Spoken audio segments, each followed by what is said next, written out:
আমার নাম হৃদয়, বাসা নীলফামারীতে। পেশায় আমি একজন এক্সক্যাভেটর মানে ভেকু অপারেটর। 2021 সালে এসএসসি শেষ করি। পারিবারিক সমস্যার কারণে পড়াশোনাটা আর কন্টিনিউ করা হয়নি। মধ্যবিত্ত পরিবারের ছেলে ছিলাম আমি। আমার জীবনে 2টা প্রেম এসেছিল, দুইজনই ছিল ভুল মানুষ। দুর্ভাগা কপালে পূর্ণতা দেখা দেয়নি। প্রথম জনের নাম সুমাইয়া, বাসা নারায়ণগঞ্জ। কাজের জন্য আমার নারায়ণগঞ্জ 300 ফিটে যাওয়া হয়। যেহেতু আমি একজন এক্সক্যাভেটর অপারেটর, কাজের জন্য গাড়ি নিয়ে অনেক জায়গায় যেতে হয়। ওখানে একটা মেয়েকে দেখি। আমার চোখে ওই সময় পৃথিবীর সবথেকে সুন্দর মানুষটি ছিল। অনেকদিন তার সাথে কথা বলার চেষ্টা করেও ব্যর্থ হই। প্রায় 3 মাস তার পিছনে সময় দেওয়ার পর অনেক কষ্ট করে তার সাথে কথা হয়। তারপর এভাবে প্রায় 6টা মাস কথা বলার পর সে আমার প্রপোজালে রাজি হয়ে যায়। 3 বছরের প্রেম ছিল আমাদের, সবকিছুই ঠিকঠাক চলছিল। তার কথা আমার বাড়িতে জানাই।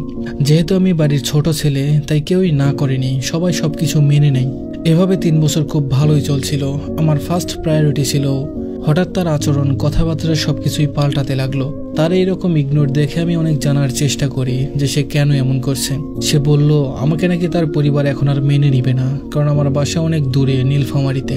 আমি তাকে অনেক বোঝানোর পর যখন ব্যর্থ হই, তখন আমার আম্মু তার সাথে কথা বলে সবকিছু ঠিকঠাক করে নেয়।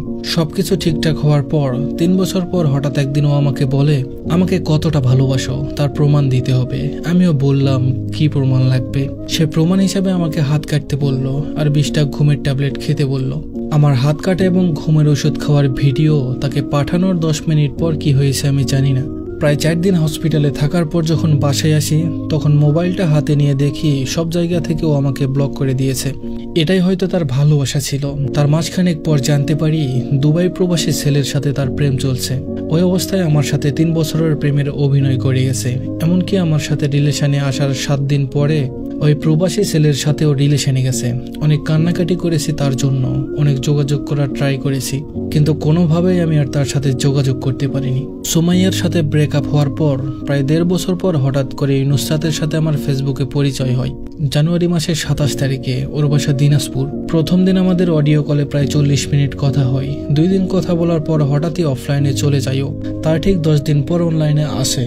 আসার পরে মেসেঞ্জারে কিছুক্ষণ চ্যাট হয় আমাদের। তারপর হঠাৎ করে ও হোয়াটসঅ্যাপ নাম্বারটা আমাকে দিয়ে বলল নক দিতে, ফেসবুক নাকি চালাবে না। এখানে বলে রাখি, সুমাইয়ার সাথে আমার যে রিলেশনটা ছিল তার সব কথাই নুসরাত জানতো। এমনকি নুসরাতের একটা রিলেশন ছিল, ওই কথাও আমাকে বলেছে। সবকিছু ঠিকঠাকই চলছিল। তার কিছুদিন পর সে আমাকে বেস্ট ফ্রেন্ড বানায়। আমি যদি 5টা মিনিটের জন্য অফলাইনে যেতাম, সে আমার ইনবক্স ভরে ফেলতো মেসেজ আর কল দিয়ে। এভাবে ভালোই চলছিল। কিছুদিন পর আমি ওর মায়ে আসক্ত হয়ে যাই, এবং আসক্ত হওয়ার একটা কারণ আছে। ও এমনভাবে কথা বলতো, এমনভাবে আমাকে টেক কেয়ার করতো, তার মায়ে না পড়ে আমি পারিনি। কখন কি করছি, কোথায় যাই, কি খাই, নামাজ পড়ছি কিনা, সবকিছুর খোঁজ খবর রাখতো। কিন্তু দোষটা ছিল আমারই। সে আমাকে বেস্ট ফ্রেন্ড হিসাবে চাইতো, কিন্তু আমি তাকে গার্লফ্রেন্ড হিসাবে চাইতাম। আমার তাকে ভালো লাগার কথা বলার পর সে আমাকে ইগনোর করা শুরু করে। এমনকি আমি মেসেজ দিলে সিন করে, কিন্তু কোনো রিপ্লাই করে না। এই জিনিসটা আমার খুব খারাপ লাগে। তার জন্য অনেক পাগলামি করেছি। হঠাৎ করে অসুস্থ হয়ে যাওয়ার পর 3 দিন লাইনে আসতে পারিনি। আমার ফোন আমার একটা রুমমেট নিয়ে রেখেছিল। তার সাথে কোনোভাবেই আমি যোগাযোগ করতে পারিনি। আমার নাম্বার ছিল তার কাছে, সেও কোনো যোগাযোগ করেনি আমার সাথে। 3 দিন পর যখন লাইনে আসি, আমি পরে দেখি সেও আমাকে সব জায়গা থেকে ব্লক করে দিয়েছে।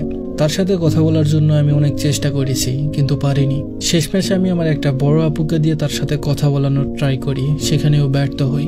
আচ্ছা, মেয়ে মানুষ কেন এমন হয়? আমি কোনোভাবে এই ড্রামা থেকে, এই অভিশপ্ত জীবন থেকে বের হতে পারছি না। যখন তাদের কথা মনে পড়ে খুব খারাপ লাগে, মনে হয় যেন মরে যাই।